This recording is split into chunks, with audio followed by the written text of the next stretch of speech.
Hello and welcome to my channel चिया 26। मेरे channel चिया 26 में आपका स्वागत है। और आज का जो प्रोडक्ट है वो है फेबर कैस्टल का 4 ग्लिटर मार्कर मेटेलिक सेट। तो ये मार्कर का सेट है और sparkling shades of glitter markers, और इसकी कॉस्ट है 200 रुपीज़, 50 ईच पीस इसमें मेंशन है। तो इसका मतलब ये खुला भी बिक सकता है। तो उसके बाद में आगे चलते हैं तो देखते हैं ये इस तरह के पेपर बैग में आता है, बॉक्स में। तो ये थोड़ा सा कार्डबोर्ड टाइप का बॉक्स है और बहुत मजबूत नहीं है कि आप इसमें ही हमेशा इसको कैरी कर सकें। तो ये बहुत ड्यूरेबल नहीं है। और ये सारे शेड्स हैं इसमें यहाँ पे मेंशन है। और साथ में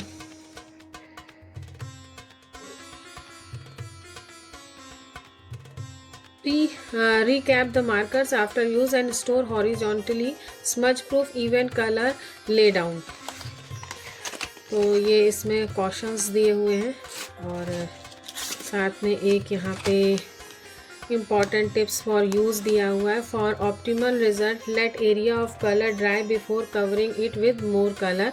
तो अगर एक के ऊपर एक आपको चलाना है तो एक कलर को ड्राई होने दीजिए। Please ensure that the surface of use is completely dry as the wet surface could damage the tip. तो जो सरफेस पे आप चला रहे हैं वो पूरी ड्राई हो। Store the markers in a horizontal और फ्लैट पोजीशन। तो इनको हॉरिजॉन्टली ही रखना है, वर्टिकल नहीं रखना है। In a dark cool and dry place. तो ये बड़े सेंसिटिव से मार्कर है, ऐसे लग रहा है दवाई ववाई है। Dark cool and dry place पे रखना है। इनकरेक्ट स्टोरेज में cause glitter particles to set stuck and block the surface of the tip. Please try to use rough sandpaper or an emery board to remove the deposit। तो जो भी अगर आपको remove करना है एक्सेस को तो आपको सैंड पेपर या एमरी बोर्ड लेना है जिससे कि आप इसको रिमूव कर सकें। In case of less glitter ink flow place tip on an absorbent surface or paper towel and wait 10 to 20 seconds for a higher than average ink flow which should pull glitter pigment out of the reservoir। तो अगर आपका pen ये नहीं चल रहा है तो कुछ देर जो है इसमें लिखा है कि 10 to 20 सेकेंड्स इसको पेपर टावल या कोई एब्जॉर्बेंट शीट पे रखें जिससे कि जो रिजर्वायर इंक है वो वापस निब में आ जाए। Resting the marker tip on the surface for long will result in bleeding. और अगर आप ज़्यादा देर तक रख देंगे तो वो ब्लीड होने लगेगा। Always keep the caps tightly close to avoid dryness of the ink. और हमेशा टाइटली ढक्कन को बंद करके रखना है। तो ये इसमें कॉशंस है और जो कि मैंने खरीदने का तुरंत बाद नहीं पड़े। तो जब से ये मैंने खरीद के रखा है तब से ये ऐसे करके बैग में कैरी बैग में पड़े हुए थे। तो अब देखते हैं कि इतने दिन कैरी बैग में पड़े रहने के बाद इनकी हालत क्या हो गई है। हाँ, एक चीज़ और था कि वहाँ पे ये ऐसे ही टंगे थे। तो देखिए इसको जो टांगने का जो बनाया गया है वो हॉरिजॉन्टल ये टंगे, इसलिए इस तरह से यहाँ पे, वरना ज़्यादातर पेन्स में यहाँ टांगने का दिया रहता है और ये वर्टिकल रहते हैं पेन, बट इसमें हॉरिजॉन्टली दिया हुआ है। तो अब इसकी बॉडी देखते हैं। तो ब्लैक कलर की बॉडी है और जिस कलर का ये पेन है चलेगा उसी कलर से इसमें इसका शेड और ये सब लिखा हुआ है। तो शेड्स मेंशन कर दूँ। फेबर कैस्टल एलिगेंट रोज़ है ये, फिर सिल्वर स्पार्कल है, फिर उसके बाद में ग्लिटर गोल्ड है।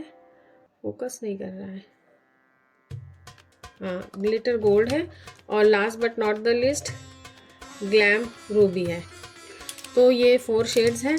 और अब चलते हैं अपने टेस्टिंग पेपर पे इसको टेस्ट करते हैं। तो मैंने आज इसमें ब्लैक शीट लगा ली है जिस पे कि मैं इसको टेस्ट कर सकूं। तो अब इसको चलते हैं और टेस्ट करते हैं। और मैंने इस पे अभी पेन का डिटेल वगैरह नहीं लिखा है, तो मैं सोच रही हूँ इसी से मैं पेन का डिटेल लिख दूँ जिससे कि ये टेस्ट भी होते रहें। और इसकी टिप देखिए, तो इसकी चिजल्ड टिप है और ये 3 पॉइंट्स में चलना चाहिए इसको, 3 पॉइंट्स में। तो चेक करते हैं, पहले मैं इसको लिख देती हूँ।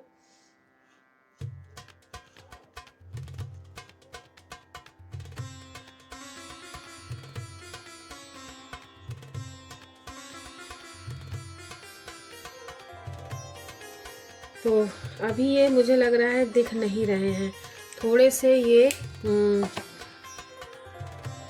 वाटरी लग रहे हैं। मुझे लग रहा है कि थोड़ी देर इसको जो इन्होंने प्रोसेस कहा है वो करना पड़ेगा।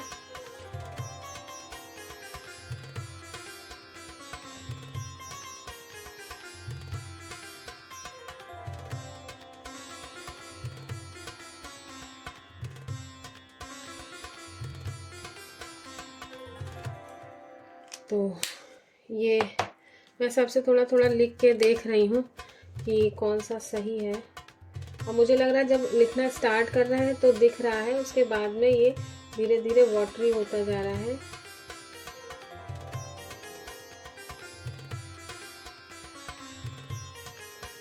तो मैंने तीनों कलर से लिख दिया है और इस कलर से मैं इसका रेट लिख दे रही हूँ यहाँ पे। MRP है इसका 200 रुपीज़। तो ये मैंने लिख दिया है और ब्लैक पे मुझे लग रहा है ये बहुत अच्छे से हाँ दिख रहा है, थोड़ा ड्राई होने के बाद दिख रहा है। ये है अच्छा, असल में इसका ये है कि थोड़ी देर जब ड्राई होगा तब ये निकल के आएगा। तो अब देखते हैं कि इसके जो टिप्स हैं, I think silver is best, क्योंकि सिल्वर कैमरा जस्टिस कर रहा है सिल्वर के साथ कि ये कितने थिकनेस पे चलते हैं। तो फर्स्ट थिकनेस तो इसकी ये है कि ये फ्लैट, इसको मैंने चलाया फर्स्ट थिकनेस। सेकंड थिकनेस है कि जो दूसरा टिप है उससे मैंने चलाया।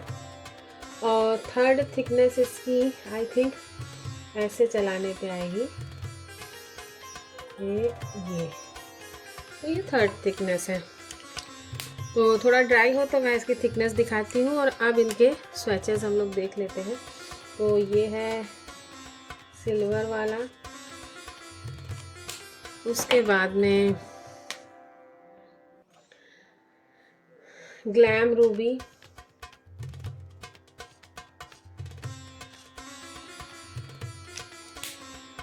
और उसके बाद में ये है एलिगेंट रोज़,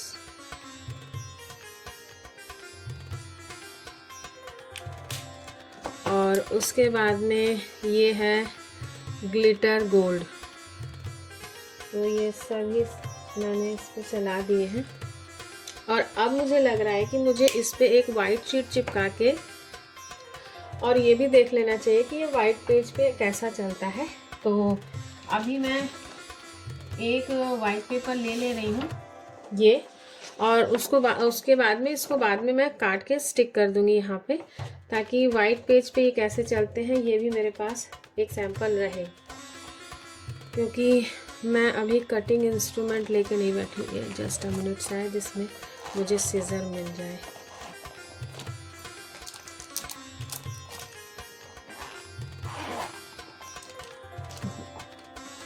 नहीं है सीज़र, तो मैं लेके आती हूँ सीज़र। ये वाले पेंसिल केस में सीज़र है, तो ये मैं लेके चलती हूँ। रास्ते का है तो ये थोड़ा सा छोटा है, और थोड़ी सी पट्टी मुझे काटनी होगी, तो पूरा मैं नहीं काटूँगी, जितने में मैं चलाऊँगी उतना ही काटूँगी। बस इतना बहुत है, इसको मैं यहाँ पे स्टिक कर दूँगी, जिससे कि मुझे ये देख सकूँ कि किस तरह का है। तो फर्स्ट ऑफ ऑल सिल्वर इस पर चला के देखती हूँ। तो ये मैंने चला दिया सिल्वर, तो नीचे ब्लीड नहीं कर रहा है इस पेपर पे। फिर उसके बाद में ग्लैम रूबी,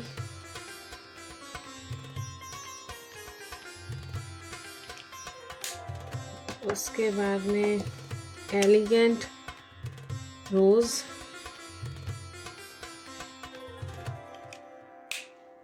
और उसके बाद में ग्लिटर गोल्ड।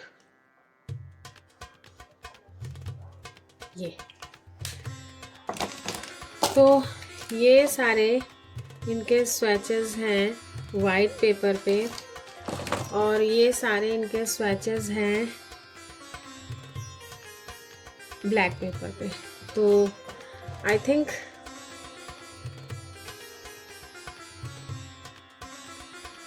गोल्ड पे ब्लैक पे उतना ज़्यादा डिफरेंस नहीं समझ में आ रहा है, बट वाइट पेपर पे अच्छा खासा डिफरेंस सारे कलर्स का समझ में आ रहा है। ब्लैक पे उतना अच्छा नहीं समझ में आ रहा है। तो अगर आप ब्लैक पेपर के लिए इसको ले रहे हैं और सोच रहे हैं कि कलर आपको पता चलेंगे, तो आप गलत हैं, आप मत लीजिएगा। हाँ, और थिकनेस आप यहाँ पे देख सकते हैं, जो नोज़ल की थिकनेस है वो इस तरह की है। तो आई थिंक ये वीडियो काफ़ी आपके लिए यूज़फुल होगा। अगर आपको ब्लैक चार्ट पेपर पे कोई प्रोजेक्ट बनाना है और आप मेटेलिक पेन ट्राई कर रहे हैं, तो ये बहुत अच्छा ऑप्शन नहीं है। लेकिन वाइट पेपर के लिए आप मेटेलिक पेन यूज़ कर रहे हैं तो ये एक अच्छा ऑप्शन होगा। तो आप वाइट पेपर के लिए आराम से इनको यूज़ कर सकते हैं। तो ये था आज का वीडियो अच्छा लगा हो तो लाइक ज़रूर करिएगा, और मेरा चैनल अब तक सब्सक्राइब ना किया हो तो प्लीज़ सब्सक्राइब करिएगा। बेल आइकन ज़रूर प्रेस करिएगा ताकि आपको नोटिफिकेशन मिलती रहे कि मैंने वीडियो अपलोड कर दिया है। Okay viewers, stay blessed and good luck.